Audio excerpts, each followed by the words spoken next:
Bom dia, boa tarde, boa noite. Como vocês estão? Boa noite, Paulo. Tô ótima. Boa noite, meninas. Boa noite. Maravilha. Estamos aqui no nosso 11º programa, né, do Instituto Conexões Cognitivas, e hoje nós vamos falar um pouco sobre a ruminação. O que é a ruminação? Qual é o papel dela na terapia cognitivo-comportamental? Por que é importante a gente cuidar, ter uma atenção especial sobre a ruminação dos nossos pacientes? Enfim, esse é o tema de hoje. Mas antes da gente começar a falar sobre isso, eu gostaria de passar alguns recados aqui para a nossa audiência. Primeiro, deixe seu like, não custa nada, um cliquezinho aí no joinha, e isso nos ajuda muito na divulgação do programa. Também nos ajuda muito se você compartilhar o vídeo. Então, manda o vídeo para os seus amigos, familiares, pessoas que vocês acreditam que tenham interesse no tema de terapia cognitivo-comportamental. Tudo isso também nos ajuda bastante. E tem mais um pedido, último. Se você puder, se você tiver interesse em algum tema específico, escreva para a gente, né? Deixa um recadinho lá, olha, eu queria ouvir sobre determinado tema. E eu prometo que a gente vai responder a sua mensagem o mais rápido possível e provavelmente nós iremos gravar um programa sobre o seu tema sugerido, tá bom? Então, conto com você, tá? Então, escreva aí. Bom, retomando o programa aqui, nós vamos falar então sobre ruminação. O que é a ruminação para a terapia cognitivo-comportamental? A ruminação, na verdade, ela entra como uma estratégia compensatória. Então, se a gente pega o modelo da terapia cognitiva, né, que é evento ou algum acontecimento, alguma coisa, pensamento, emoção e comportamento, a ruminação, ela entra no rol dos comportamentos, né? Então, por quê? Porque a ruminação, ela é gerada por uma determinada emoção, né? Pode ser uma ansiedade, pode ser um medo, pode ser uma tristeza, a pessoa pode entrar no processo ruminativo. E o que é o processo ruminativo? É você tentar usar como estratégia o excesso de pensamento, a exacerbação de pensamentos tentando lidar com um determinado problema. Só que a questão é que para a terapia cognitivo-comportamental, quando você rumina, você aumenta os sintomas. Então, por exemplo, se você está ansioso e você começa a ruminar, você vai aumentar a quantidade de ansiedade, você vai aumentar o nível de ansiedade.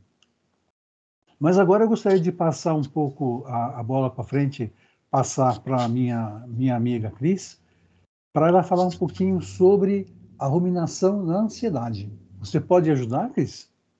Olha, vou confessar que eu já estava aqui ruminando e ansiosa, pensando se o que eu falar vai ser bom ou não. Será que meus colegas vão gostar? Então eu já estou vivendo aqui, eu já tô ansiosa. Então é justamente isso.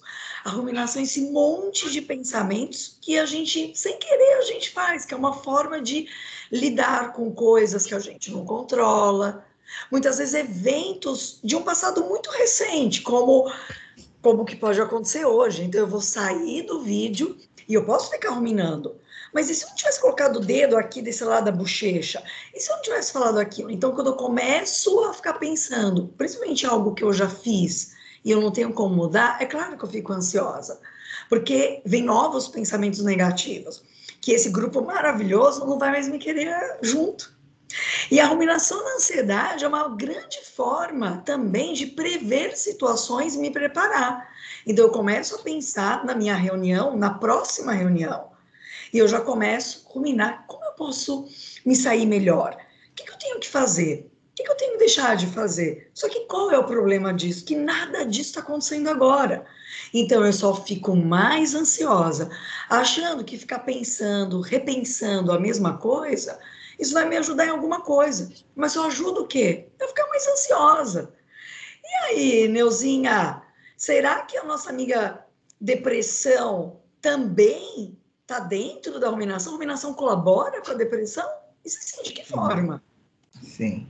Beck nos diz que não é o fato que gera depressão. Algo triste ou algo complicado que nos aconteceu, mas sim a ruminação, ela origina e mantém a depressão. Porque nós sabemos que não podemos mudar o passado, mas na tentativa de rever o que nós fizemos, e aí entra o arrependimento como motor gerador da ruminação. E nós começamos a pensar, e se eu tivesse feito de tal forma? E se eu não tivesse ido naquele lugar, naquele momento?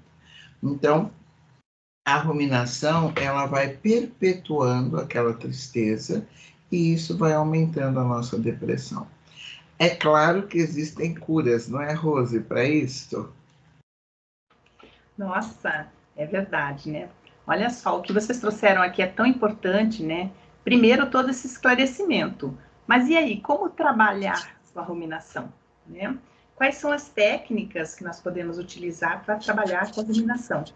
Então, nós, como terapeutas cognitivos, o importante é a gente observar que está havendo ali uma ruminação, né? Que o pensamento do nosso cliente está vindo exacerbado, e isso mantém ou até aumenta essa ansiedade ou a tristeza.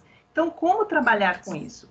Vamos procurar técnicas que vai, de uma certa forma, cortar essa circularidade, ou seja, ajudar a interromper esses pensamentos repetitivos, né? Esses pensamentos que vêm automático na mente do nosso paciente, do nosso cliente.